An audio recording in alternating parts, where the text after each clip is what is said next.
In today's episode, we had Professor Paul Giladi, a philosophy professor, and today we talked about philosophy, but went into many different topics: modernity, epistemology, which is how do we know what we know.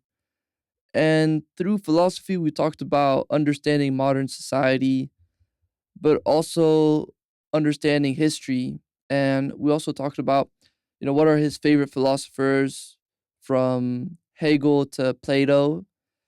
And we just talked about so much in this podcast. So hope you enjoy. If you like what we're doing, like and subscribe. And we'll see you soon. That's it. The Inspire Us podcast. Paul, welcome. And we were just talking before, what is philosophy? So I guess we'll start with that. What is philosophy? It's a nice, simple question to start off with. Yeah. Probably, arguably, the most difficult question you could ever get a philosopher to ask. Gosh, where to begin? I would say that if we're thinking about the way in which philosophy relates to other disciplines, whether these are, say, in the natural sciences, so physics, chemistry, biology, or the social sciences like economics, law, anthropology, or the humanities, so history, art, and then philosophy itself. It's a weird subject.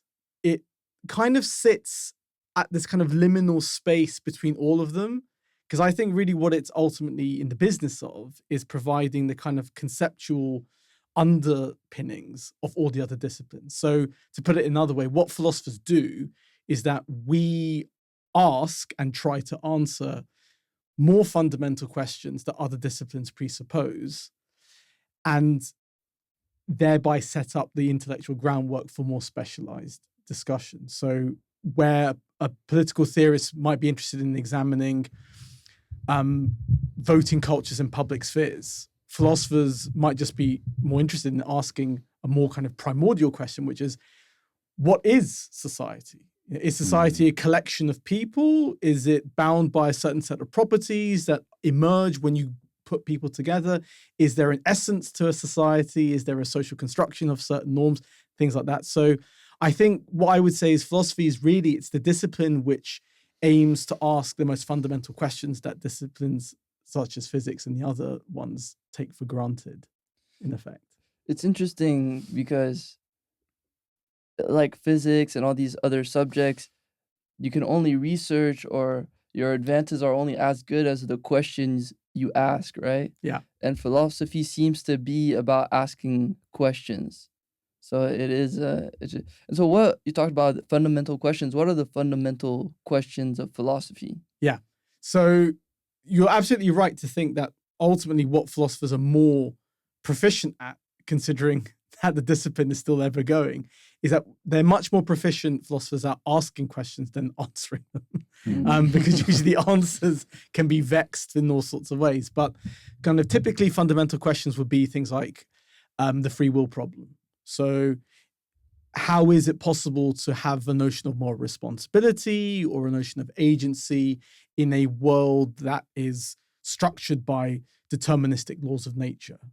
Is there any possibility of being agentally free in that kind of environment?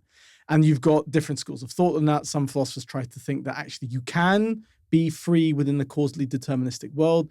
It's just not the kind of freedom that you would love to have, where you can kind of pull yourself up from your bootstraps and be completely agentive and responsible.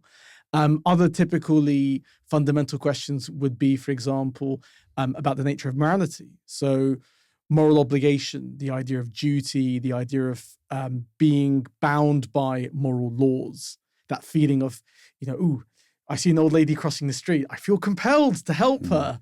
Why? Where does this come from? Does that come from cultural socialization schemas? Does it come from the demands of reason itself? Does it come from just simply human emotion, just a feeling of benevolence? So these are the kinds of typical questions that philosophers try to worry about. And then increasingly, I think now, questions are moving away from those traditional, almost kind of theologically centered vocabulary, such as the problem of evil, etc.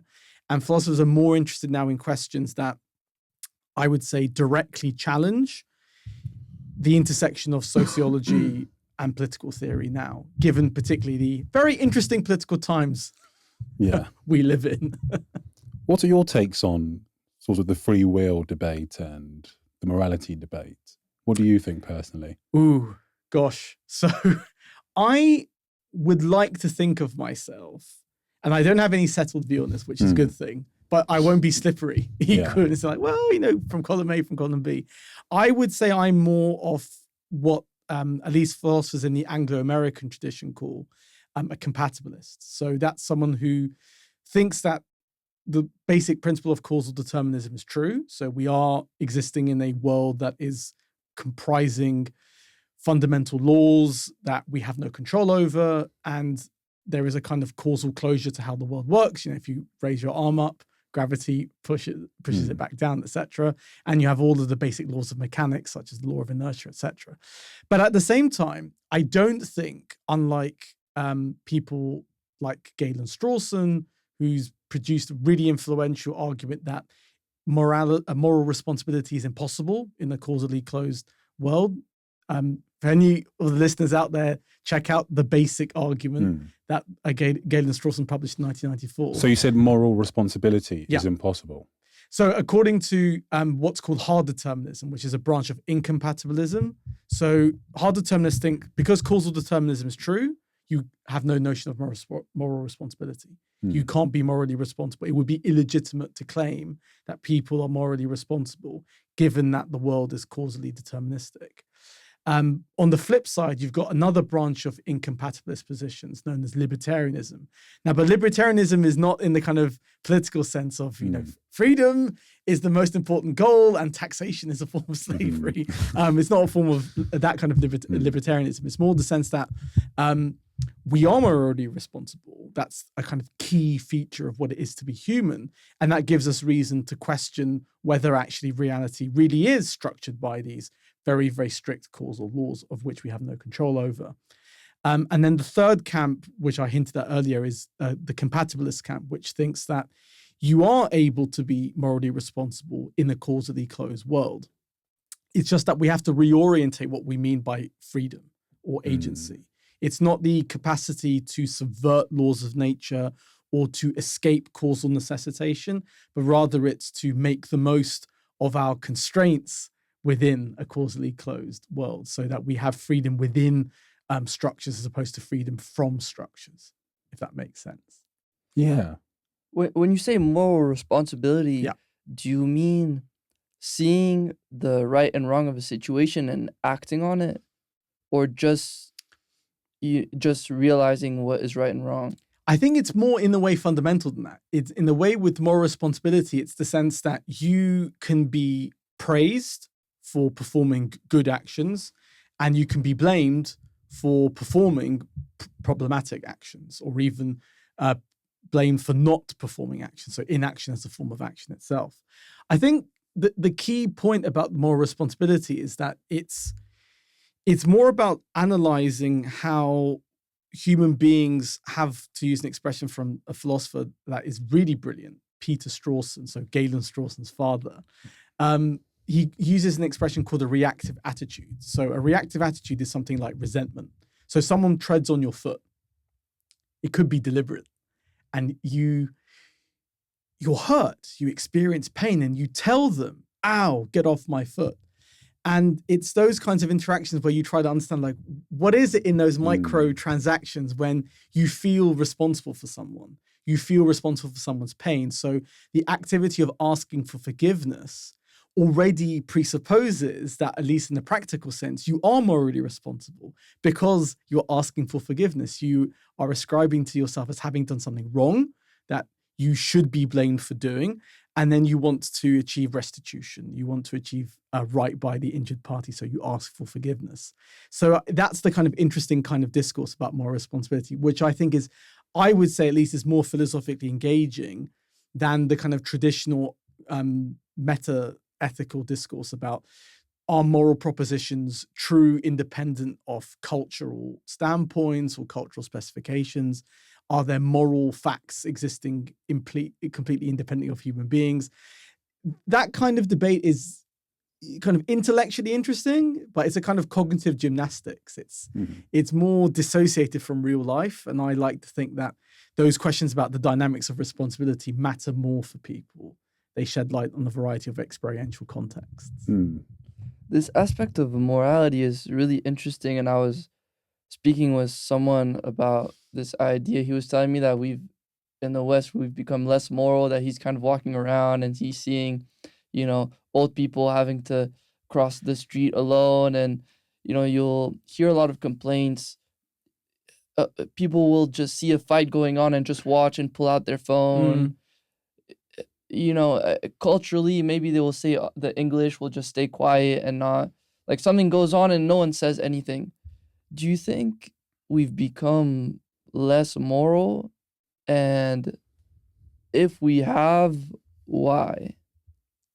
That is definitely a very, very good question. I definitely think part of what geo-capitalism does, so particularly the way that capitalism has spread to as many corners of the world as possible, either through direct forms of market control or just by people absorbing capitalist norms through uses of social media and things like that, is that it does encourage a type of removal from contexts in which we find ourselves threaded in the lives of other people. We become far more fetishistic towards our own time. We worry about what does that mean, fetishistic? Well, we become almost pathologically obsessed with our own affairs. We worry too much about, what's my workload like? What can I do to just get some kind of short-term pleasure because I'm feeling annoyed by something that I've seen on social media? And I think capitalism is not necessarily making us immoral per se. I think it's creating contexts in which we lose the capacity to be receptive to the pain of other people because we're more entrenched in our own subjectivities. We're worrying about ourselves. So like you said, there's a fight going on and you think, well, if I intervene, what would it look like? Or I'd much rather get some downtime on TikTok rather than, for example, read a piece by Karl Marx, say. And I think that kind of psychological disposition that late capitalism is particularly effective at kind of nullifying the capacity to be critically receptive to the suffering of others. If it's left unchecked, I think it will create an increasingly immoral polity.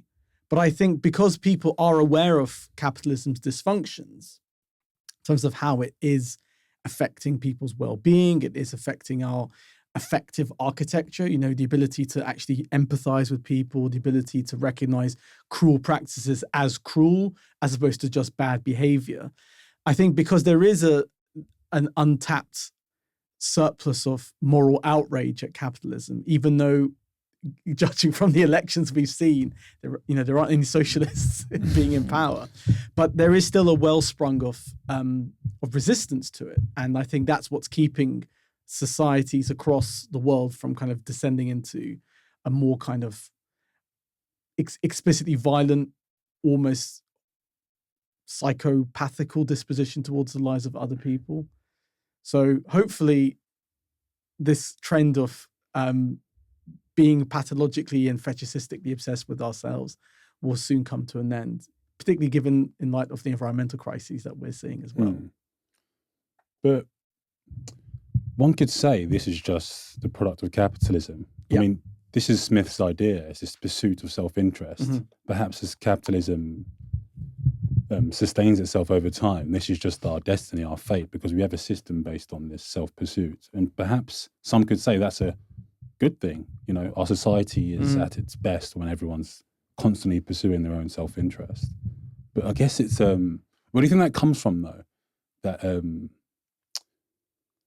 the idea that being unempathetic towards others is bad. Again, these are all, you're really putting me on the spot. This is great, though. Thank you. I think part of the issue is rooted in the sense that not only is competition good, which is a kind of central tenet of, like you said, the Smithian notion of the invisible hand and the whole idea of operating at maximum economic efficiency. But it's the sense that there is a type of almost hyper-masculinization of competition, that the idea that care is a feminine trait which somehow detracts from your capacity to fully immerse yourselves in your self-interested practice. So in the sense of, to use the example that Alexandra used, you see an old lady crossing the street and you think, okay, should I help her? Well, if I do help her, I'm kind of taking time out of my schedule where I could be, leading a serious seminar, or I could be doing something that's inventing a new product that's going to transform the world. Why should I spend time doing this kind of, looking like feminine labor? But I think part of the way in which we can critique this idea of thinking of pursuing of self-interest as actually the most advanced and sophisticated thing that human beings can do is actually by rejigging the relationship between self and other. Because I think the big problem with how capitalism operates is that it construes self-interest and the interest of the community as diametrically opposed, even though ultimately, as we know, Smith does argue, funny enough, if you actually pursue your own self-interest, everyone benefits. It doesn't work quite like that, particularly when we look at more global South ethical frameworks. That's where I think being at SOAS is particularly useful, because one thing that I've learned when I've been teaching a module for first years and second years called comparative ethics is that we have 2 weeks on African moral theory, particularly looking at sub-Saharan African moral theory with the Ubuntu tradition, where with the Ubuntu tradition, you don't have this conceptual divorce between self-interest and communal interest. Rather, the way in which you realize your own capacities is by caring for your community. So that in that way, the very notion of a capitalist drive for success is unintelligible to Ubuntu frameworks, because it's not about pursuing your interests at the expense of others. It's rather a kind of integrated situation where by focusing on the well-being of the community, you enhance your own capacity for creative and productive work and labor. So I think that's again a welcome break from mainstream global North economics and moral theory together. I love this sort of dichotomy between, let's say, sub-Saharan African philosophy or worldview compared to Western European philosophy. Because for me, growing up here, being of Nigerian descent, I've felt this contrast, this battle sort of my whole life of the two different ideologies. And I think that really, that's what encapsulates, I think, my mind, my thought is just this, this constant contestation between the two.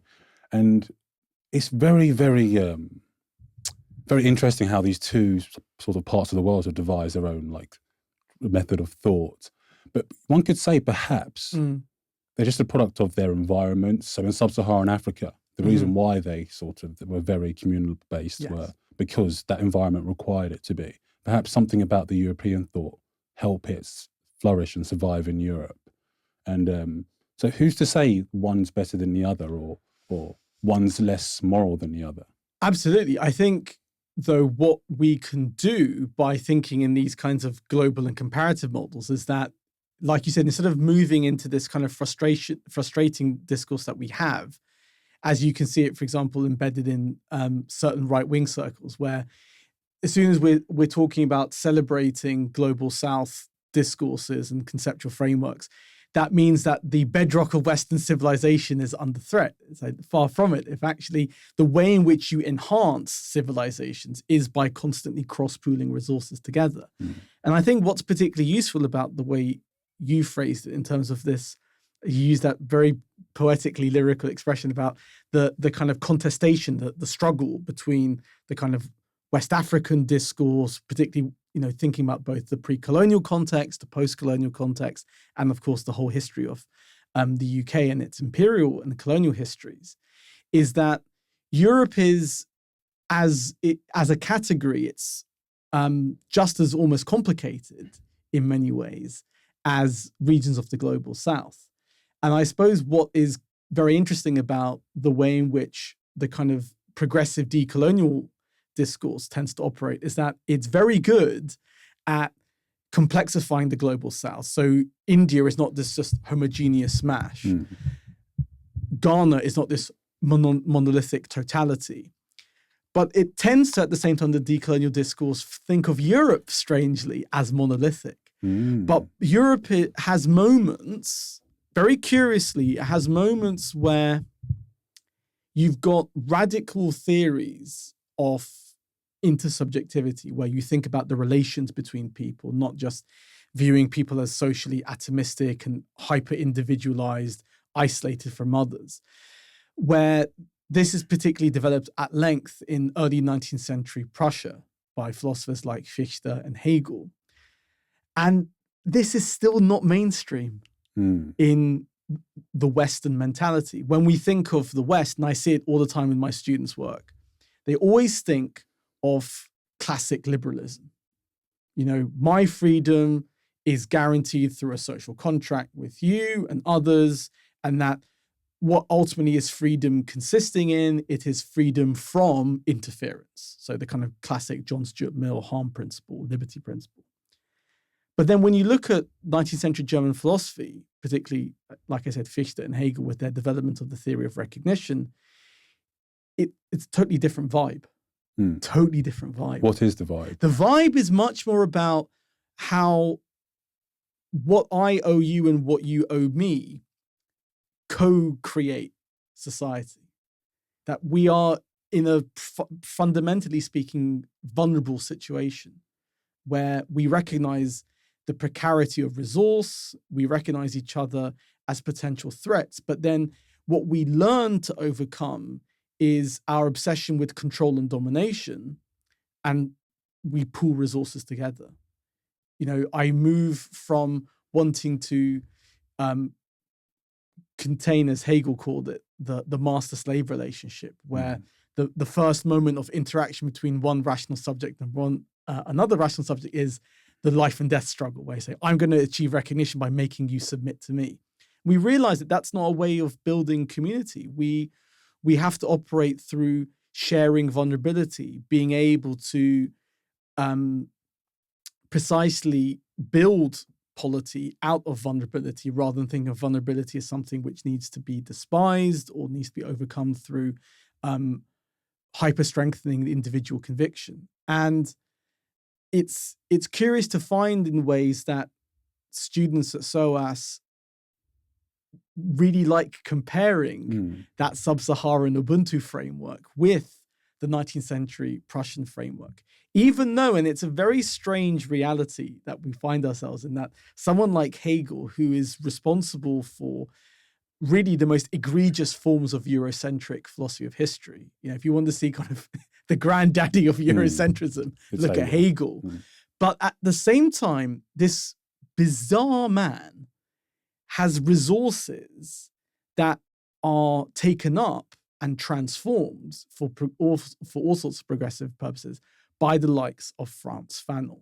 So it's an extraordinary situation to find ourselves in, where someone like Hegel can be both ally for a kind of more global South-centric discourse, while at the same time be a figure of almost colonial authority that we're trying to get over. So I think that's the kind of situation we can find ourselves in by kind of complexifying the West, so that we've got, for example, people like Hegel as both colonial authority, but also as someone with whom potentially not just post-colonial, but even decolonial discourse can be constructed out of their resources in some respect. Can you break down Hegel's main ideas? that is a real challenge. Why? But just because of how damn obscure the guy is. I mean, do you think he's obscure? I think he's mentioned a lot, just from an outsider, someone who doesn't know much about philosophy. If you look at any of Hegel's texts, what you're struck by, to use an expression from a really outstanding Hegel scholar, and more generally historian of 19th century German philosophy, Friedrich Beiser, he says reading Hegel's text is the intellectual equivalent of chewing gravel. Oh, that's harsh. That's throwing some harsh. serious shade. Yeah. That's some serious shade thrown. The issue with Hegel is, I think, what he's ultimately interested in. So if we take, say, his first major work, which is somewhat scarily titled The Phenomenology of Spirit, really what that work is about is the kind of coming of age of reason. So it's almost like a kind of drama. It's a very strange book, because when you look at how at the time in 19th century Europe, and even obviously before, philosophers were writing texts, it's very much in the kind of classic treatise. Descartes' Meditations, David Hume's Treatise of Human Nature, Spinoza's Ethics, and the like. But the Phenomenology of Spirit is almost written like a novel, where you've got this character, spirit or reason, which is desperately trying to achieve some kind of satisfaction in the world. It's bumbling in trying to make sense of reality. How does reality manifest itself in terms of its order? Is it, for example, conceptually structured? Does language involve conceptual commitments to the contents of experience? Is there non-conceptual content to experience? All of those kinds of questions. And Hegel charts this extraordinary pathway where effectively what happens is that at each phase of reason's development, you have what he calls a form of consciousness, where these forms of consciousness are basically attempts at achieving rational satisfaction in the world. So you will try to achieve rational satisfaction through, for example, at one point in the Phenomenology of Spirit, engaging in a life and death struggle with other rational subjects. So your form of consciousness is freedom consists in dominating others and having them recognize me as master. And then what happens from Hegel is that he says, okay, let's begin with that as a kind of criterion for knowledge and then see how it gets played out in experience. And that's where it gets really interesting. So he doesn't have this abstract kind of armchair theorizing. He analyzes actually the experiential dimensions of adopting these forms of consciousness. So he connects theory and praxis. And he realizes that when you have all of these contradictions between theory and praxis, so in the case of, say, the master, you have contradictions as a form of freedom. If, for example, you're saying your freedom consists in dominating other people, and then you kind of peel the onion layer and say, okay, what does that freedom consist of? Well, I get some kind of pathetic person telling me yes all day. It's not a very uplifting form of freedom. It's not empowering. You don't think, oh, wow, gosh, this is really life-affirming. I've just got this nervous wreck kind of, you can't even make eye contact with me, telling me how great I am. So that's the kind of, it sets the stage for the collapse of that framework, where you realize that work provides dignity for the enslaved subjectivity to some degree, and then the master realizes that having this radically asymmetrical social structure is not helping them either. So you move from that towards mutual recognition and things like that. So ultimately what Hegel wants to do is transform reason from being totally dispassionate and detached from the world to finding itself satisfied only once it sees all parts of reality as fundamentally interconnected together.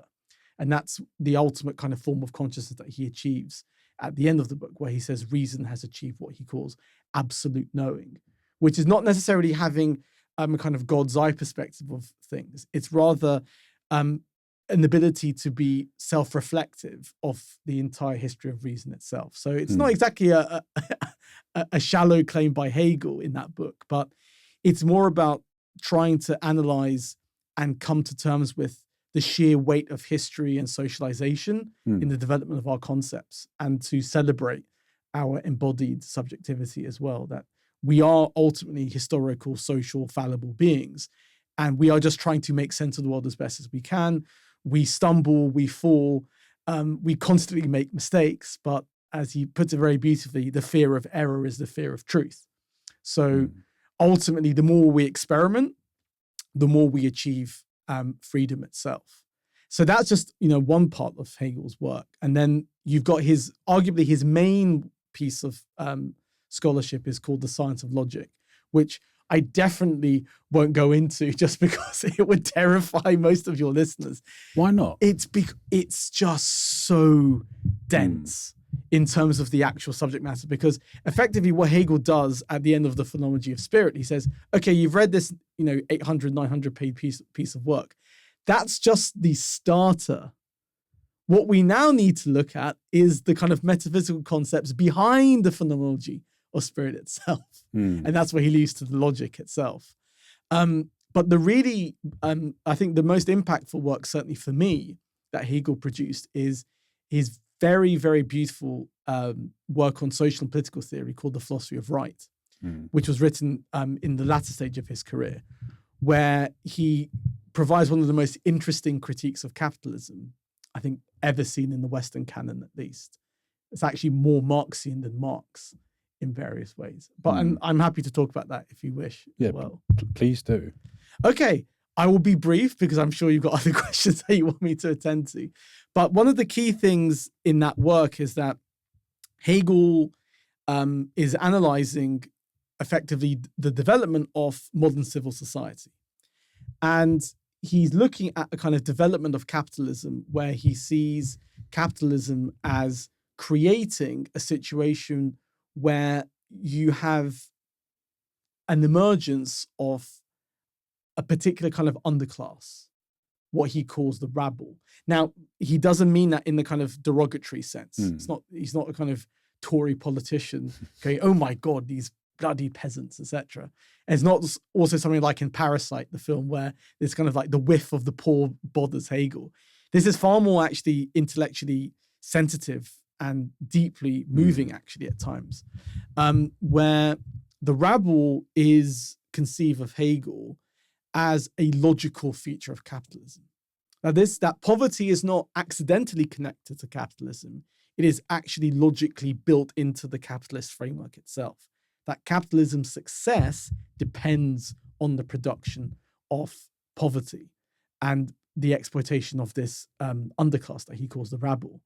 And what Hegel does is that he talks about the ways in which the rabble become increasingly disaffected by the institutions of modern society. So modern society at this time, it promises institutions designed to realize freedom, education sector. So the growth, the beginnings of universities and things like that. So institutions in modernity are designed to promise freedom. You think about even the founding of the American Republic is built on this idea that institutions will realize freedom. But then what the rabble realize is that, hold up, these institutions aren't enabling me to achieve freedom. They're enabling all of these other people to achieve freedom. And I'm kind of left in this kind of horribly disenfranchised situation. And what then happens is that as the rabble become increasingly disenfranchised and alienated from the institutions of modernity, that leads them to become violent. And it's an extraordinarily prescient analysis. So this is what, kind of 1820, Hegel is making these points. Marx develops this at length, obviously in his 1844 Paris manuscripts. But if we start analyzing contemporary crisis situations, like, for example, the Donald Trump phenomenon, the illiberal turn in Hungary, the Reform Party's rise in the UK, the Rotherham riots in the summer, that's kind of speaking volumes about Hegel's analysis. And Hegel already got this point centuries ago. And, plus ça change, plus c'est la même chose. More it changes, more it's the same situation, sadly. But I'm not entirely sure I follow that. Why? So why is that proving what Hegel said all those years ago? Because in the sense that, for example, what we can do is we can analyze much of the hostility towards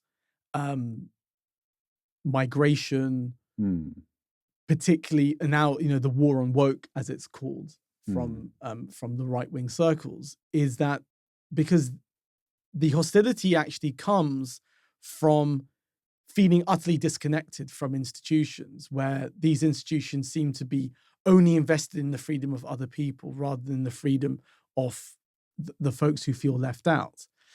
But the key point is that the reason for that sense of alienation doesn't come from at all anything to do with that, white supremacist racist conspiracy that initially was on the far margins of the far right and is now increasingly normalized in mainstream right-wing discourse about the Great Replacement theory. So that started in America, the sense that, okay, by 2050, white folk will be officially minoritized. There will be more Black and Latino folk or Latinx folk than white folk in America. But the point is that all of these anxieties about social change are intensified by the pathologies of capitalism. That what capitalism ultimately rests on is getting folks alienated under capitalism, particularly, say, in this case, white working class folk. It's designed to get them resentful of the other.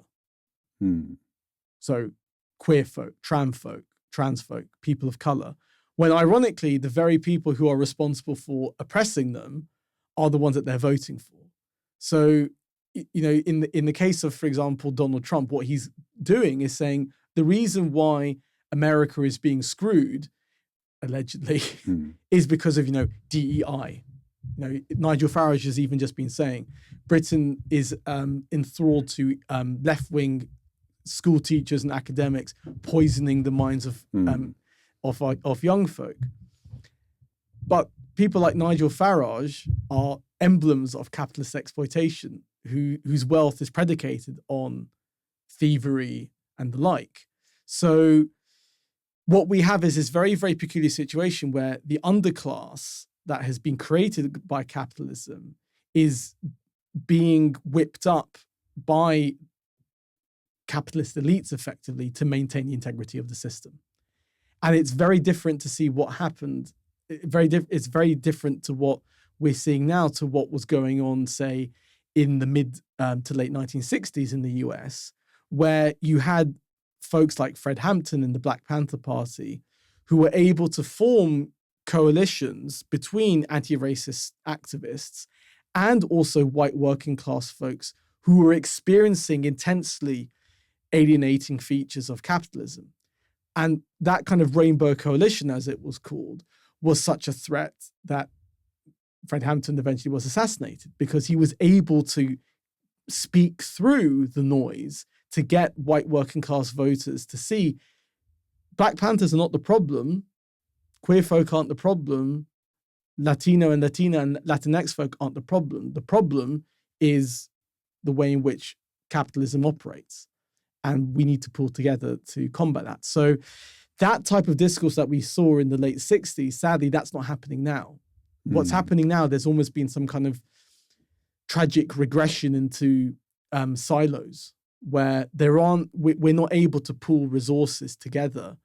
It's almost as if each group is kind of struggling for its own dignity, effectively, which is a regrettable problem, I think.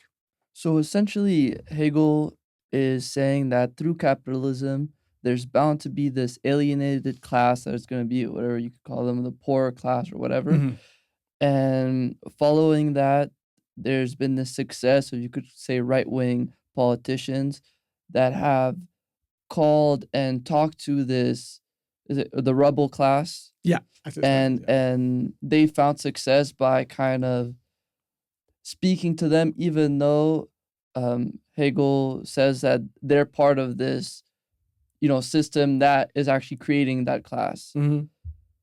So then that's quite depressing because then what does that say about this rebel class? It's like, you could say, okay, these structures like education, they're not told that, but it seems like, all right, they're being manipulated, under this.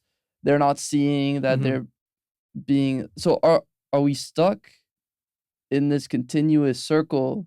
And also, side point, it's really interesting to see how philosophy, we talk about philosophy, it seems like we're talking about the Greeks, talking about these, but how it applies to understanding how things work today. But yeah, so do you think we're stuck in this cycle of being manipulated and voting for a continuous system that works against us? I think that at the moment, the way in which history manifests itself is that it gives reason to worry that we really are stuck. But maybe I'm crazy. I'm an optimist at heart, despite. Well, that's good. That's good. I think it is, dare I say, but not in a kind of Panglossian Pollyanna sense of like, oh, the world is burning, but this is the best of all possible worlds. There's that wonderful meme of the cartoon character who's kind of smiling inanely while in the background there's constant fires. Oh, I love that meme. Like, that's not me though, fortunately. I would say I'm more of a kind of critical optimist. Is that I think that what we're currently experiencing now with the intensified war on woke and the particularly regressive economic policies we're seeing, bringing up protectionism, etc., is more of the last roll of the dice of a kind of imperial colonial white supremacist mentality. And this doesn't mean that it's going to last, it's going to be a 2-year thing, folks, and then it will get better. But we have to kind of think long term. Is that this is the kind of final end game. So there's a really outstanding book that's been produced by a crack team of British sociologists in recent years called Empire's Endgame. And I think this is exactly what we're looking at. This is the final stage where the ultra defensiveness, and this also connects with things like the Andrew Tate manosphere and things like that, is that they know that the jig is up. They know that the future will be woke. There's only a matter of time before this happens. When you look at younger generations, even though there are incel cultures, the majority of young people are far more progressively inclined in terms of their voting practices, in terms of their attitudes. They lack transphobia by extension compared to older generations, say. And I just think what's happening is that we're seeing these convulsions, to use an expression from Michel Foucault here. It's a convulsion where you desperately want to retain power and authority. So you're going to go for it. You're going to chuck all of your energies into demolishing DEI, which is what Trump is doing, demolishing US aid and the like. But people will recover from it. And I think the reason why they will recover is because, strangely enough, the internet is both friend and foe. The internet can be a source of immense power because it gives you access to so much knowledge material in ways that we didn't have access to this material for years before, while also being a kind of sanctuary for all types of regressive social movements like inceldom and the like. But as long as we still have universities and schools, I think we'll be fine. You just need to, people just need to keep producing the research and the teaching practice that is rooted in social justice. Because I think that's ultimately the problem, is that if we lose the concepts of social justice and the like, then we're screwed. Have you heard Thomas Sowell talk about inequality? Yes. What do you think about that? He sort of says that inequality is just a natural part of life. Like in the animal kingdom, you'll also find inequality, even amongst different groups of people. Why is it fair that there's one group of people who lives in a very barren land without much fruit and no access to waterways, but another set of people, they have a fruitful land and it's very dynamic, let's say. Yeah. So how do we actually eradicate inequality? Perhaps the pursuit of eradicating inequality can lead to our downfall. I think the way in which, say, those kinds of naturalist approaches operate is by saying that, because it's a natural part of the animal kingdom, it means that interfering with nature is always going to be a bad thing. It's like, you're playing God. Don't play God. Leave nature as it is. Sure, there are natural inequalities, but equally, what we have to recognize is that when we approach things through the development of historical lenses and sociological lenses, it's very quickly evident that forms of social inequality are not natural in the way that, say, there is a natural inequality between, say, a cheetah and an anteater in terms of speed, okay? Part of the problem with naturalizing inequality is that it's designed to numb the capacity to be receptive to the historical and social conditions which have produced social inequality in the first place. So I think what would happen is that if, for example, we kept the naturalistic approach to inequality, we would buy into the very questionable, not necessarily absurd, because I don't want, I'm not here to be super disrespectful. I'm irreverent, but not disrespectful, I like to think. But we would buy into that very, very problematic kind of Milton Friedman-esque notion of the market as a kind of auto-correcting exercise. Okay, the price signaling system will just work itself out. Just leave the market to work its own magic. Don't interfere with it. Don't use regulation. Don't do anything. It will fix itself. It will auto-correct. And I think that's the problem with the naturalistic approach, is that it feeds into this idea of the market as this auto-correcting benevolent thing. But it's not. It operates through power relations. And what I think we should do is the pathway to ending inequality is, firstly, if we look at it again from a kind of global perspective, is that institutions, governments, state structures, particularly in the global north, have to come to terms with a concept which they get very defensive about, which is colonialism. I think the key that's going to be for equality is mass reparations, which would bankrupt the world economy. Given the amount that the University of the West Indies total it. It's extraordinary how they actually managed to work it out, that the kind of cost of reparations for the transatlantic slavery trade would be in the trillions of dollars. Yeah. So obviously the global economy would shatter. But yeah. but then again, that kind of shows the scale of which the global economy has been structured and predicated on colonial factors and imperial domination. So that rather, even if we can't fulfill the kind of ideal promise of those kinds of reparations, being far less defensive as soon as you say, but what about the colonial heritage that this country has? Sort of being defensive about it, the conversation becomes open.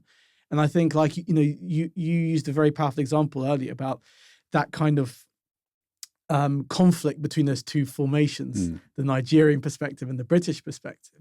See, that's exactly the issue, because the idea of Britain as a colonial country, if you say this to even mainstream liberal democratic circles, they get very defensive about it.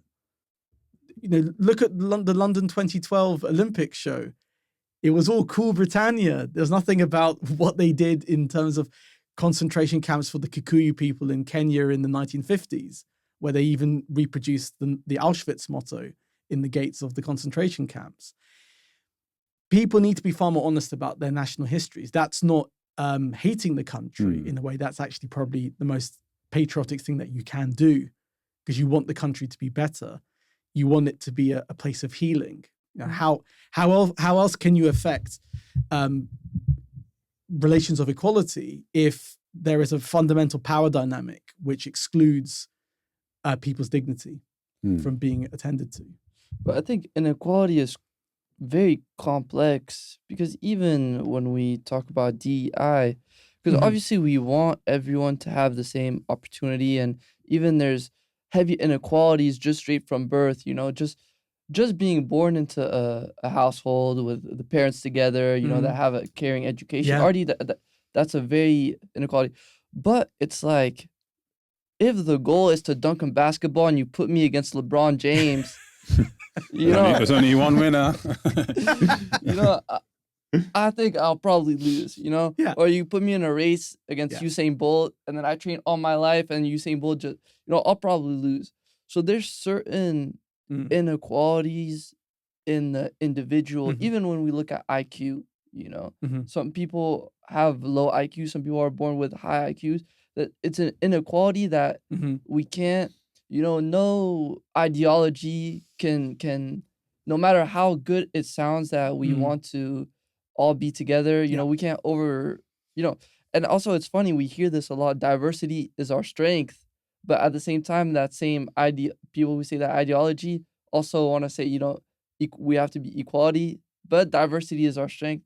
Yeah. There's so many moving parts, I think, with Mm. equality, and also we can ask the question, like, is equality even something we want? And what do we mean by equality?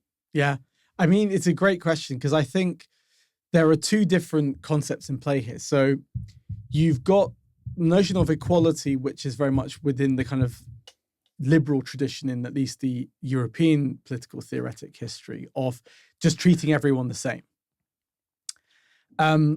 Whereas I think the more interesting concept, which we can aim for, is equity, where with equity, what you're interested in is more about the removal of structural obstacles, which already from the get-go create relations of disadvantage. What that means is that, for example, say, like you said, in terms of university structures, if you create a racially inclusive pedagogical environment, say, you're creating a context in which students of color and white students have as much of a parity of pedagogical experience, that they have the same access to the material, the same learning outcomes, all that kind of stuff. So, if then, despite having the same opportunities afforded to them, and there's the support structures also are in place, that there's no barriers to participation or anything like that. If people don't perform to the perfect standard, you could kind of say it's on them. But I think equity is the kind of key issue because, like you said, we aren't able to eliminate all forms of basic, structural differences. Like you said, if I'm up against LeBron James, I would need a step ladder, a pogo stick, God knows what other accoutrement just to kind of even attempt to kind of block him as he's kind of shooting for three, etc. But you could say at least I'm given those tools, so it's a level playing field. And if I don't shoot the basket, I don't shoot the basket. But I can't then say, the reason why was because I was actually part of a, colonial imperial structure that was alienating me. I think creating those environments where we give everyone as much of an opportunity to realize their talents. It's very much rooted in that kind of capabilities approach. So if you are creating contexts in which these people are just able to exercise their capacities to their best abilities, if there are going to be differences in academic performance or in productive efficiency in terms of, say, if you're having a kind of sales company doing this, then that's fine. It's just that you have to make sure that as the provider, you're just constantly attending to the dynamics of structure and balance, and you want to create as much of a level playing field as possible. Right. So even if you can't achieve it, it's at least something to aim for. So you think it's all about, as long as we aim to get equity, we're in the right place? I think very much, not just simply aiming at equity. I think even when we look at examples, say that, you yourself, Alexandra, you said, diversity is our strength. There's a lot of box ticking with equality, diversity, and inclusion. And I think what happens is that when you move from EDI discourse to then DEI discourse, so diversity, equity, and inclusion, that's a kind of paradigm shift. Because you don't just think of diversity as saying, oh, look, we have 4 people of color in our leadership team. Aren't we doing so well? It's more about saying, well, actually, you could have 4 people of color. You could have a majority of folk of color in the leadership team, but the kind of whiteness of the space is such that it's just reproducing cultures of whiteness itself. So it's not actually changing anything. It's just all you're doing is kind of expanding the field of power, that you're getting more people of color to buy into it. What rather you want to do with aiming for equity is to say, actually, rather than having any kind of top-down discourse where we're letting you into this space, or to use an expression that I always hear all the time, we're giving you a seat at the table. It's like, it's not a kind of gift. Like, oh, hello, would you like some equality? Come sit down. It's not a handover. It's not a gift that I'm giving you. Fanon always talks about the idea of, at least in the post-colonial, decolonial context, of Black folk having to take their freedom, to demand their freedom, rather than simply wait for the beneficent practices of white folk. So I think that's why what the DEI space does is that it creates far more impetus for collaboration and for critical reflection, and enables also much better relationships of allyship as well. Because allyship isn't then just simply, oh, look, I've got 2 Black friends. I voted for Obama. Look how progressive I am. Allyship becomes something far more serious, that you are someone who can be trusted in assisting the dismantling of white supremacy, of cis normativity, of transphobia, queerphobia, etc. How do you sort of combat this human bias element? So, like, biases are sort of innate; they're inherent to our how we perceive things, how we conceive things. So, how does philosophy deal with that? Can we actually eradicate that? Would human biases always sort of get in the way of even trying to implement something? Very good. Which is equitable. I think what philosophy can do, so this is a kind of big thing now in a sub-branch of philosophy called critical social epistemology. So it's a branch of the theory of knowledge that is concerning the interactions between agents and wider political structures, in which agents face extreme barriers to having their knowledge deemed authoritative and legitimate, and to having their knowledge resources shared as part of the wider knowledge resources of a political community. I think there are 2 things that philosophy can do. You can understand and make explicit your biases as a kind of therapeutic activity where you just uncover them as a kind of like, oh wow, I didn't realize that I have these natural patriarchal tendencies. Okay. But again, this is not a shaming exercise. This is just a part of a process of rational reflexivity. And then what you can then do on the kind of constructive step is saying, okay, so I've got all of these biases. How do I treat them? And it's almost like, the cleaning of a house. It's you're never going to completely erase them, but you're going to be at least mindful of what they are, where they come from, how they get reproduced, and then how you can start creating new cultures of sensibility which are resistant to the negative affects of bias. So what you can start doing is, to use an expression that often decolonial theorists use in critical social epistemology, is you engage in processes of unlearning. So you just take time to, firstly immerse yourselves in new vocabularies that are critical of patriarchal structures, of racist structures, of misogynistic structures, etc. And that starts to filter into your everyday life. And I have seen that with students. I've seen it with myself. Like, the more I read decolonial scholarship, the more I think about things, the more I examine my own positionality. You have a kind of, there's a lessening of stress. You feel also more almost in tune with other people, because you can air your vulnerabilities of saying, yeah, I have these biases and I'm working on them and I'm trying to get over them as much as possible. And you can create a community of reflective practitioners. I mean, ultimately, that's really what philosophy just wants, is that you want to have a citizenry that is rationally and critically self-reflexive, which produces more caring, more democratic sensibilities. I wanted to ask you, and maybe because a core part of philosophy is this word you use, epistemology, which is, this idea of how do we know what we know? Yeah. And, whenever we have that question, I think philosophy took a big part in in exploring that. How do we know what we know? And for so much of human history, how do we know what we know? Well, religion, right? God. We go back to these books, and then there was, this kind of shift where there was, this scientific change where we kind of call modernity. Yeah.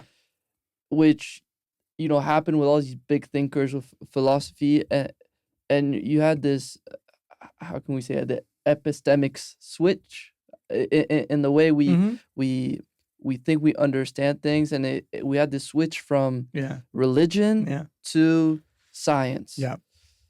So can you talk about,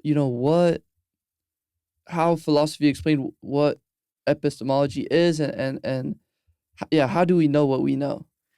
So what you've just said is very, very thought-provoking, because one of the things that I'm very interested in terms of my own research, is that transformation from, to use Max Weber's term, the disenchantment of the world that was wrought by the development of modern natural science. Are you familiar with Alan McFarlane?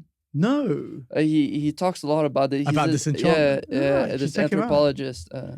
Oh, very cool. Yeah. Right. So he wrote. So we had him on the podcast, and he wrote this very famous book called English Individualism. Okay. And he researched really this change, and also he's a big researcher of modernity and the switch. But please go ahead. Yeah. No, I mean, it's great to know that, because this idea of disenchantment is super interesting, because in a way, what's kind of happening in terms of human society in that modernity moment is that the combination of the desacralization of nature. So it's like, nature isn't this actually Edenic environment. It's an environment that can be totally transformed by human interest, by human activity, etc. Hence the development of industrialized economies. But also, it's the desacralization of religion, that we know we don't need God and priests to make sense of nature and to make sense of reality. And I think that's the kind of OMG moment. And when Nietzsche famously proclaims God is dead and we have killed him, this is exactly what he means, is that now what we have, and Nietzsche is not necessarily firmly committed to a type of scientific naturalism where the physicist is the holder of all wisdom, because you can reduce all facts of the world to fundamental facts of physics. It's more the sense that this is the kind of almost emancipation of human beings in ways. And that's fascinating, because it's almost as if the disenchantment of nature involves the re-enchantment of humanity. That we start to think, okay, if God is dead, we're numero uno. We're the apex. We're the apex for culture, for reflexivity. And you get lots of philosophers who are inspired by this development in the kind of secular humanism, people like John Dewey in America, and as well later in America, Richard Rorty, who absolutely insist on this idea of a kind of anthropocentric view of the world. Not necessarily that we are the only interesting thing in the world, but the sources of normativity. So things like moral obligation. Moral obligation doesn't come from God. It doesn't come from the Ten Commandments. It doesn't come from the Quran. The Quran is not this word of God. It's a very beautiful but human artifact. It's something which is a social construct designed to regulate communities, but this is not a bad thing. But it just means that humans are the source of morality. Humans are the source of artistic creativity. There is no external authority impinging on us.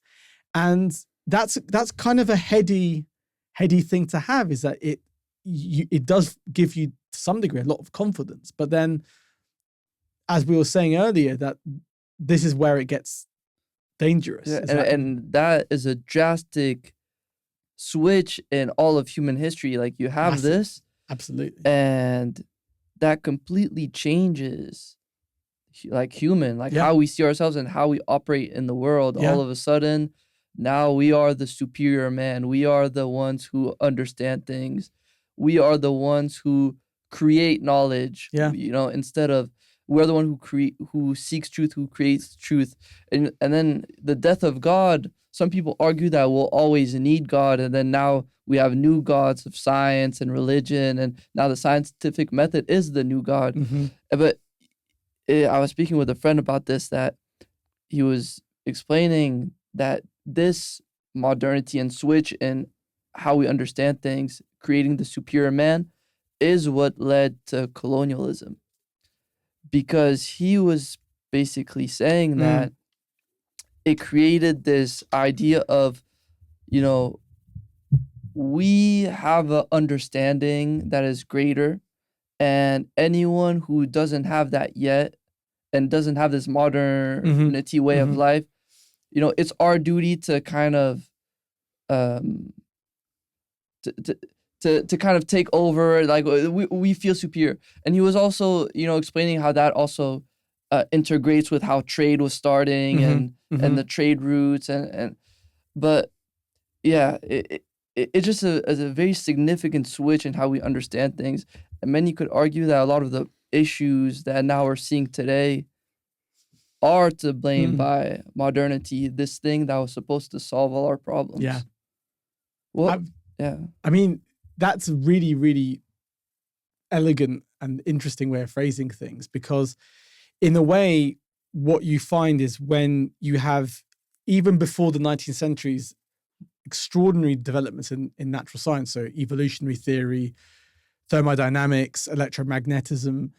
Even before then, you have in 1620 the publication of Francis Bacon's Novum Organum, which is the kind of handbook for the new inductive notion of science. You've got the development of, new epistemological empires, because you think, okay, if knowledge really is power and I can know things, it means I can have control over them. I can determine how they're arranged. And as soon as we think about, as you said, knowledge and power, it's unsurprising that the rapid development of modernity with the scramble for Africa are historically paralleling developments in natural science. That can't just be a coincidence. That can't just be, funny enough, as the slave trade was developing, we were also really good at science and vice versa.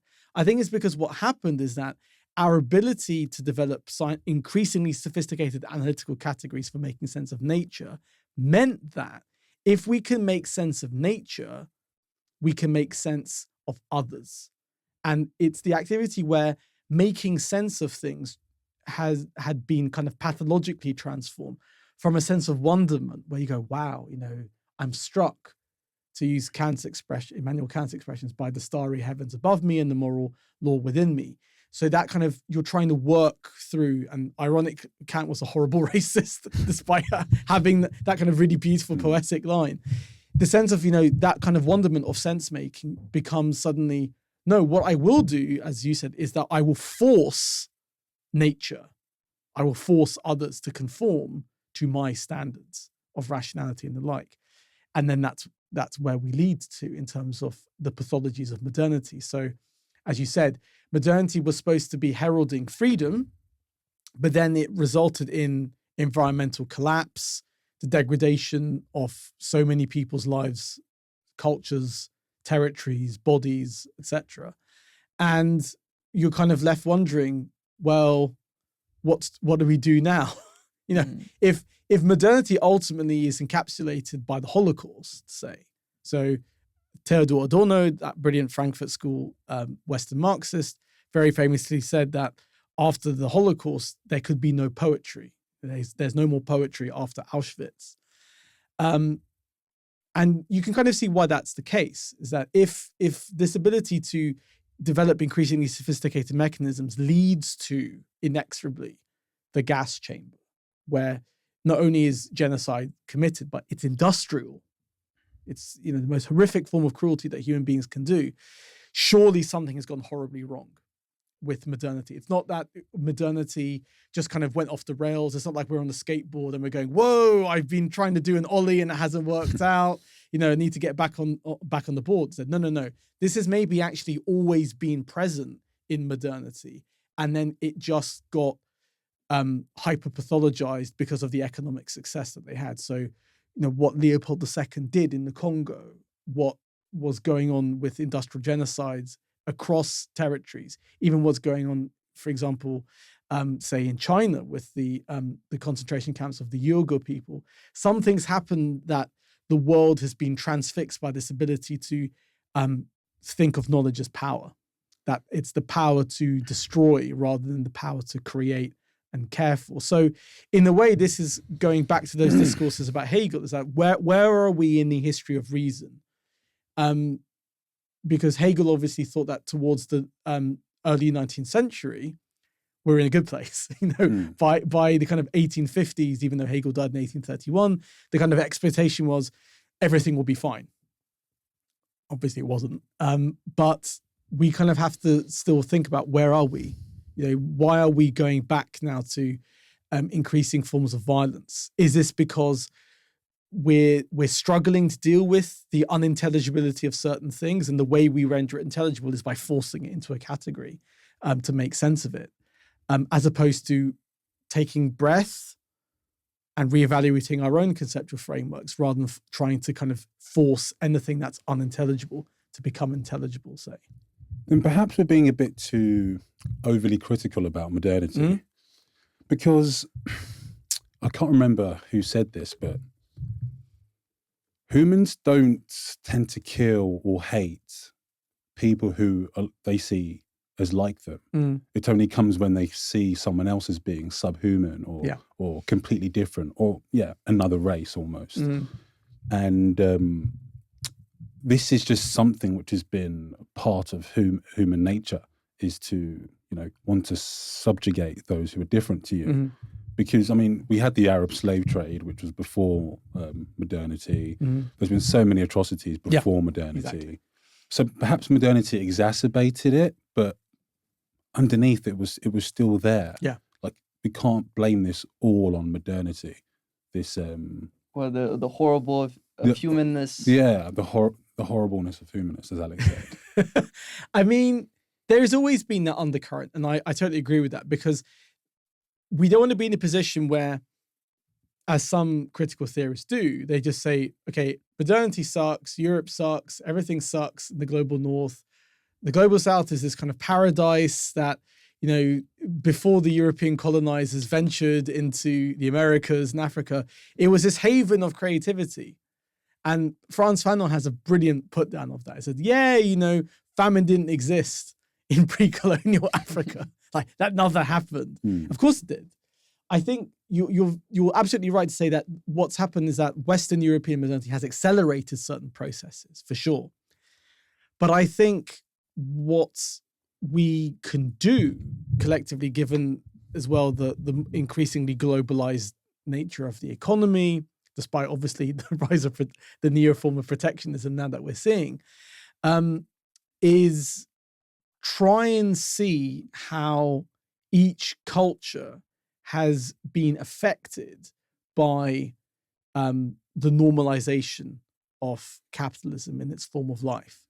Because I think what can happen is, and this goes back to part of the discussion we were having earlier, is that if we're able to retain concepts such as love, compassion, care, vulnerability, they serve as a kind of therapeutic check on humans' worst impulses.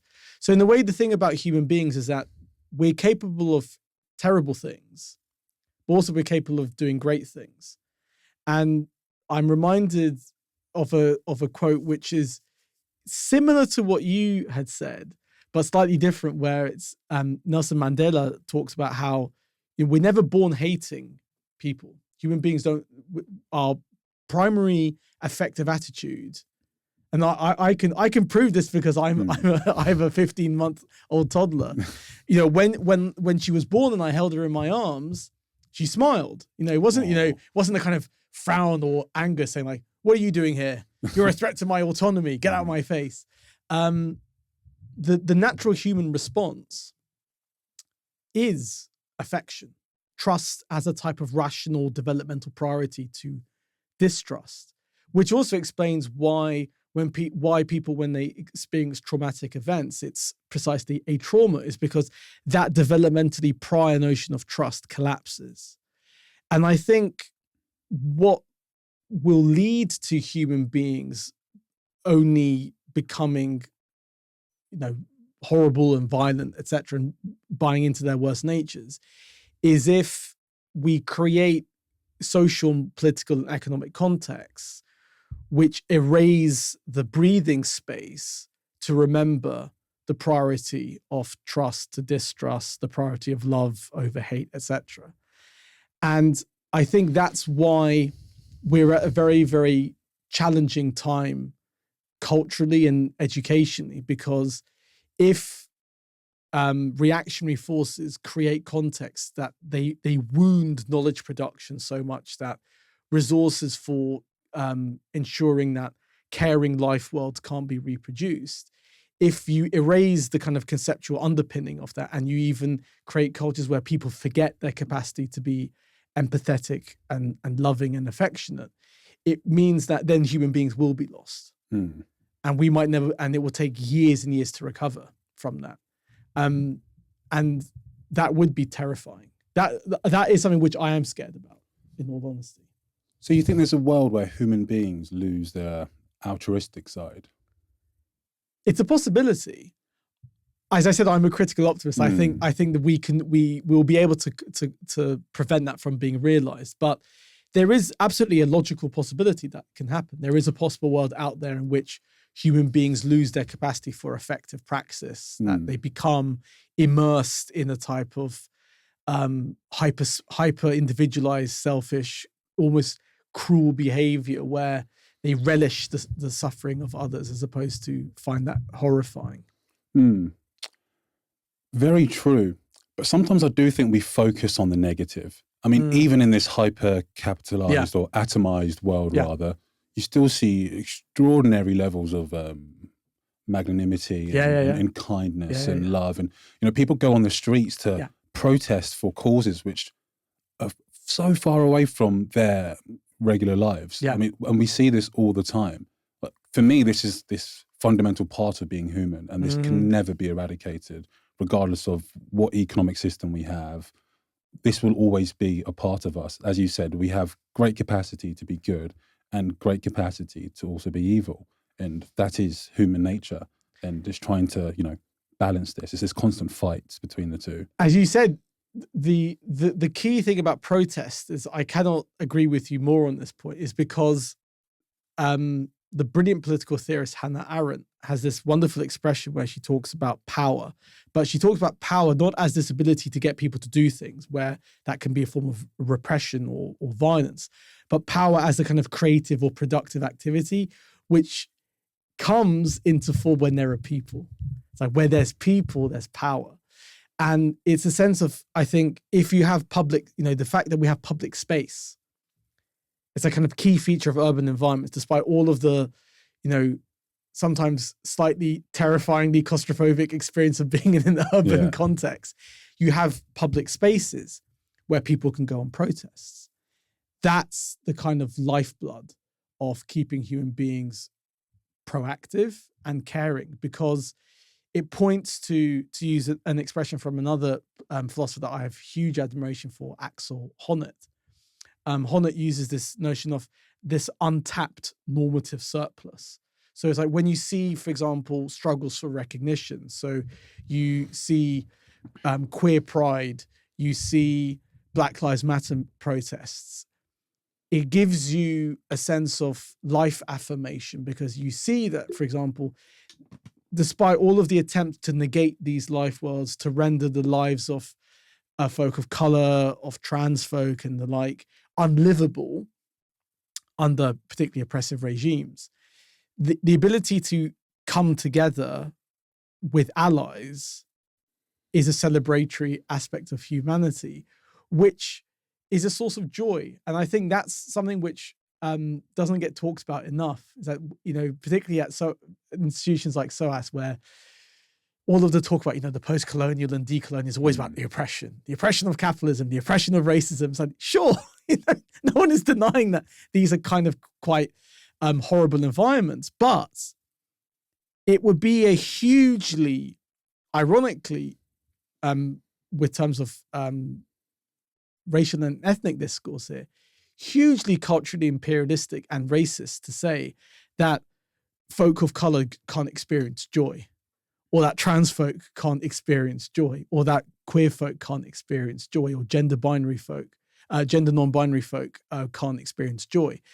Part of actually what is the most interesting thing about reflecting on communities that experience oppression is their capacity for joy.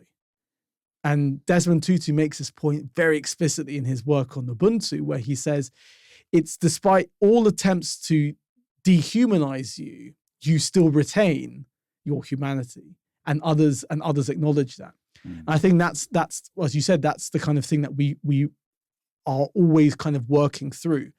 We can do so many things to rehumanize each other: art, music, dancing, etc. Jokes, laughter. There's nothing quite like laughter as well. But also we can do terrible things. But I think by and large, the more you have people together, the more naturally productive power relations come from that in the Hannah Arendt sense. And you see these kinds of notions of care come to the fore. What actually drew you into philosophy? I think for me, I was just naturally inquisitive. That sounds like horribly, Ringard to say like, I was really interested in everything. But I was just genuinely, I was always fascinated by big questions. I was always curious, particularly about trying to make sense of how things fitted together. I remember one experience that I had when I was, I think, 6 years old, and I was just sitting. It sounds quite corny, but I was sitting in a field, and it was at nighttime, and I was genuinely transfixed by the night sky, because I was born in northwest London, so seeing stars at night is a rare thing. It's like I was like, oh my god, this is actually what a world free from light pollution looks like. And it was just this kind of intense feeling of thinking about, wow, just how big is the universe? It's like the sheer scale of it. When you hear figures like X planet is 12 million light years away, you just think, bloody hell, like what? How is that possible? But then you start thinking about human beings, like, well, the fact that we can even entertain these kinds of questions is fascinating. And that's what I wanted to tap into. It's like how we can use our capacities for making sense of things in a variety of ways: conceptually, artistically, musically, visually, all those kinds of things. And it just makes life worth living. I think there's something just so powerful about just trying to make sense of things. Not in that sense of, how I can use my power, my epistemic capacities to control and dominate content, but rather it's a sense of almost letting it overwhelm you to think, okay, I may be a small microcosmic speck of dust in this cosmic vast enterprise, but I have the capacity to think and reflect, and that's surely something which I should tap into and make the most of. Yeah, there is some magic to being human. I totally agree. I think all of the discourse about saying, oh, it sucks to be human, we're just kind of polluters. It's like, sure, we have that, but the very fact that, for example, we even have the ability to be self-reflective is an extraordinary thing. Not all animals can do that. That's not to say we're better per se than them, but I do think there is a kind of luck that we have as human beings that we can make the most of, because that ability to engage in metacognitive thinking, where you can take a step back and reflect, analyze your behavior, plan in advance, have dreams. Like, dreams are extraordinary things to have as a human being as well. Yeah, sometimes bit scary. Sometimes I don't want dreams.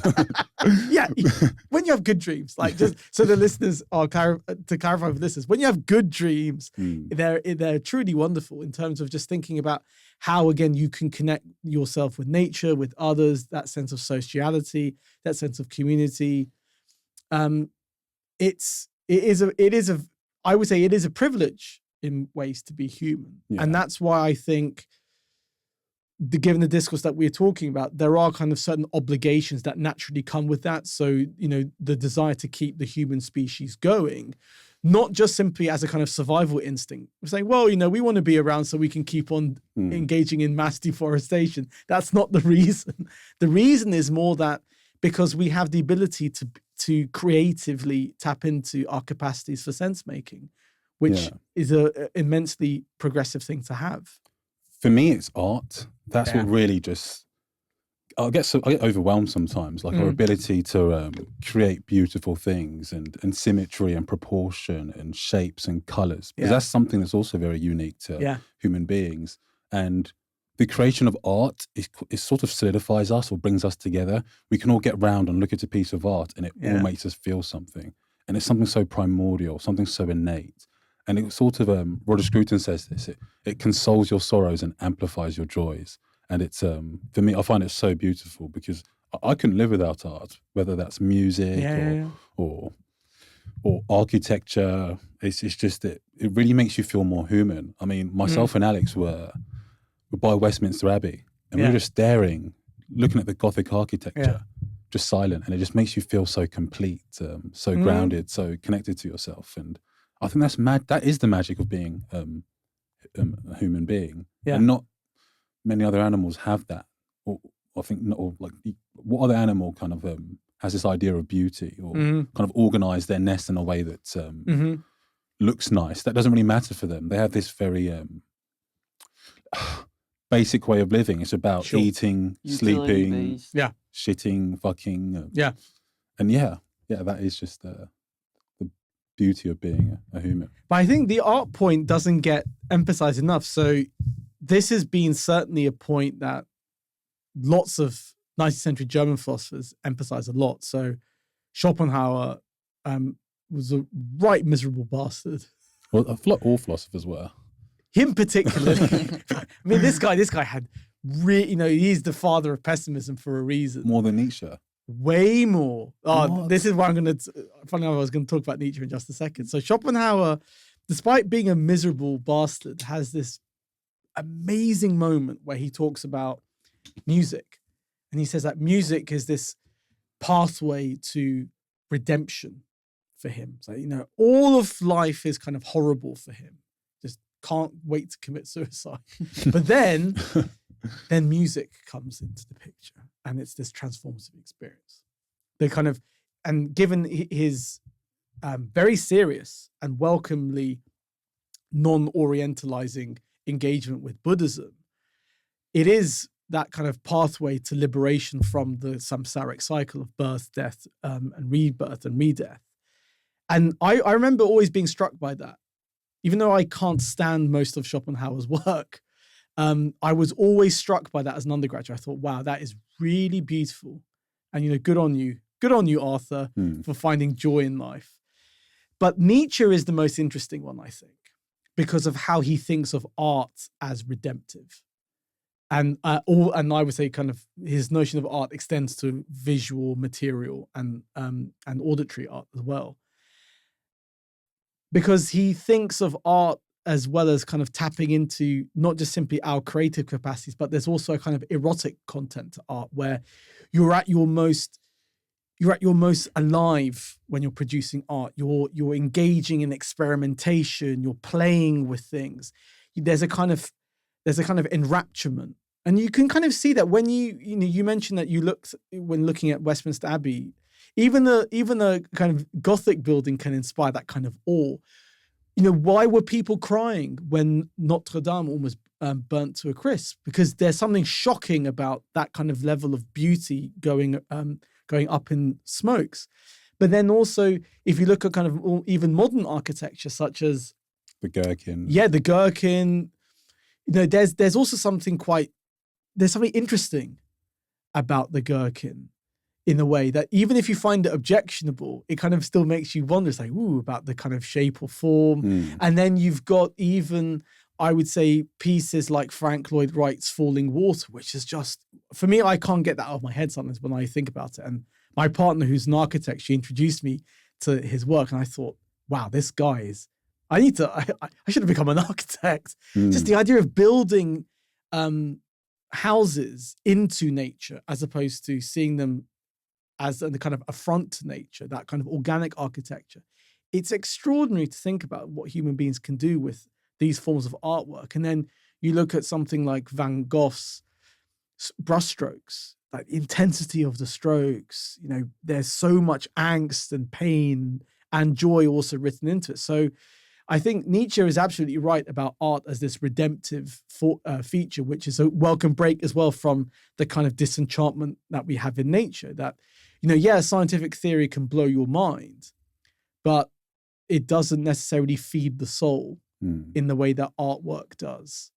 And as you use Scruton's term, I mean, I have a very funny relationship with Roger Scruton. I can imagine you do. because on the serious point, that even though some of his stuff on beauty was a bit ridiculous, you know, when he was just pointing to examples of really bad brutalist architecture as examples of the ugliness of modernity, Scruton does have very powerful points about the disenchantment wrought by excessive forms of naturalization, where it removes the kind of joie de vivre of things. Where what does that mean? The sense of that we no longer operate within spontaneities. If everything can be reduced to an algorithm, you know, life loses its fun. You know, if you get an AI to produce an artwork, something's gone horribly wrong in the artistic production process. And I think that kind of spontaneous creativity is also linked to that capacity for reflexivity and for the ability to be critically minded as well. Do you think AI will be the next big philosopher? No. I'll tell you why, at least AI in its current form. It's a kind of cop-out answer. So one of the things that I always love doing with students is I get them to think about the way in which, say, a large language model or generative AI like ChatGPT thinks about things. And I say thinks in the very loose sense here. Because if you ask ChatGPT, say, to provide you with an analysis of the concept of intersectionality, for just example, that's how woke I am. The first thing that comes into my head is intersectionality. So you ask ChatGPT to do that. It will give you a pretty decent, generic, but ultimately I would say superficial response. Like it would get, if you had that as a piece of student work, probably get a 55 or a 58. So, you know, mid to high 2.2. So it's perfectly passable, but not great. What I then get the students to do is to engage in kind of a reflective diary writing exercise. So I get students always to think of themselves as not just you go into a lecture or a seminar and then you absorb facts, but you're constantly engaging in content, constantly reflecting on what you learned as a youngster, what you're learning now, how you're finding dissonances, how you're finding points of convergence, how you have a vocabulary that challenges previous vocabularies or have a vocabulary that makes sense of old concepts in new ways, all those kinds of things. And when you start getting ChatGPT, you ask ChatGPT to engage in reflective work, it can't do it. It can't do it. It doesn't have the discursive architecture to engage in reflective thinking. And that means, unless it will be in a position to develop reflexivity, it can never be a philosopher. Interesting. Paul, that was a great way to end. That was a great way to end it. No, I think it's good. It's a good way to end it. You know, it's especially on this positive note about talking about how it's a magical thing to be human and all these positive things. Because I guess it's true. The more we can start asking questions and this and that, people get into their head so much, and and people start becoming depressed about, staring into the abyss. But this is the thing. I think the way in which philosophy works is that it's at its best when it's a social exercise. Like I always tell my students, never think of yourselves as this kind of, Rene Descartes figure where you're staring at the fire, you're swirling a kind of whiskey, not that, Gen Z drinks whiskey, but you're kind of staring, or like you said, you're, smoking a cigar and just contemplating the abyss, exactly, in your kind of dreamy Soren Kierkegaard Christian existentialist, where like, oh, I'm in so much despair and agony, I don't know what to do. Philosophy is at its heart a social discipline. And I think that's one of the great myths about the discipline, that it prioritizes separating yourselves from others. To some extent, being critical does involve that, because you have to take a step back. That's the point of what it is to be reflective. But there's nothing quite more kind of positive to just talk with people. Even if you're all kind of ranting about, how terrible institutional realities are, like, why is there so much structural racism in this country? Why is the police force targeting minoritized folks more than white folk? There are lots of things to be upset and hurt about, but you can take consolation and comfort and strength from talking with others. That's why I think the seminar space is always better than the lecture space. I wanted to actually ask you, if one were to get into philosophy, like, where do they start? Because for me, like, I tried to read Nietzsche's Beyond Good and Evil. That's I couldn't understand what he was saying. You get like little bits of it, but it's completely beyond comprehension for me. Yeah. So I feel like I've always tried, and I always get this pushback because it's so technical, very abstract. Honestly, I actually tried to read a couple of your papers, and I couldn't really make out what you were saying. Oh no! I'm so sorry. No, it's not your fault. That's more to do with me. I'm just like, so I've always wondered, how do I get more into philosophy? And I think many struggle too, because it's like, it's not kept away from us, but I feel like because of some of the technical terms and whatnot, it's hard to sort of become a philosopher. I think there are a couple of ways that this can be done. So what I recommend is, even though from a kind of subversive intellectual perspective, the Greeks aren't the be-all and end-all. So there is a kind of myth that philosophy begins with Greece. So no, Western philosophy begins with the Greeks, but not philosophy simpliciter, because every culture has engaged in philosophical praxis. There's nothing unique, particularly about Greek philosophy. It's just a particular domain of European philosophy. Plato is a perfect person to begin with. So I would always say the first text to read from Plato is the Republic. Beautifully written, so interesting, about the connection between psychic harmony and political harmony as well. Because Plato is not just a brilliant thinker, he's also a brilliant writer. And I think the key thing that people need to get into philosophy is finding a philosopher who's gifted as a writer as well as a thinker. And there are very few philosophers who have that ability. So I think Plato's Republic is a great point to start with. If you want to, Nietzsche is a brilliant writer, but I wouldn't do Beyond Good and Evil. What I would recommend instead is On the Genealogy of Morals. Okay. That's much more kind of slow paced. It's one of Nietzsche's more elementary works. Not to say that it's superficial, it's still super profound work, but it sets the stage for things like Beyond Good and Evil. Another philosopher that I would recommend definitely reading is Frantz Fanon. Anything by Frantz Fanon, either Black Skin, White Masks or The Wretched of the Earth. The reason why this is probably the key philosophical work to look at is because it shows how you can blend philosophy with psychotherapy, psychiatry, and post-colonial studies and decolonial political theory to touch the lives of people.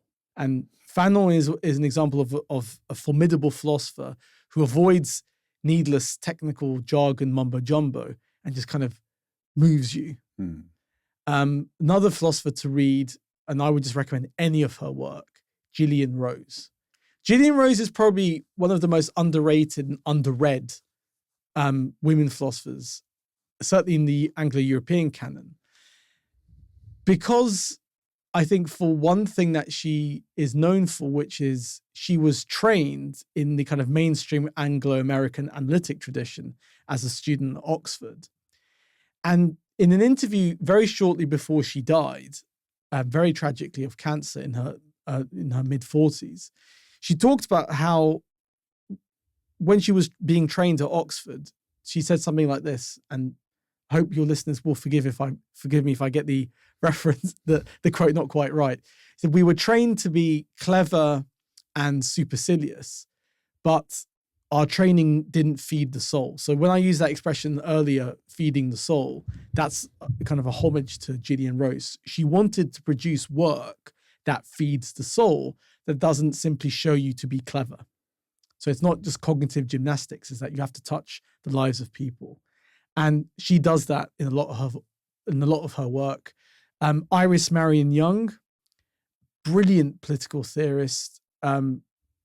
She's actually one of the reasons why our daughter is named Iris, just because Iris Marion Young seriously is, again, formidable intellect.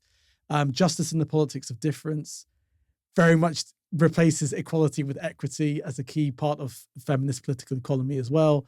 Democracy and Inclusion in the World is a great work.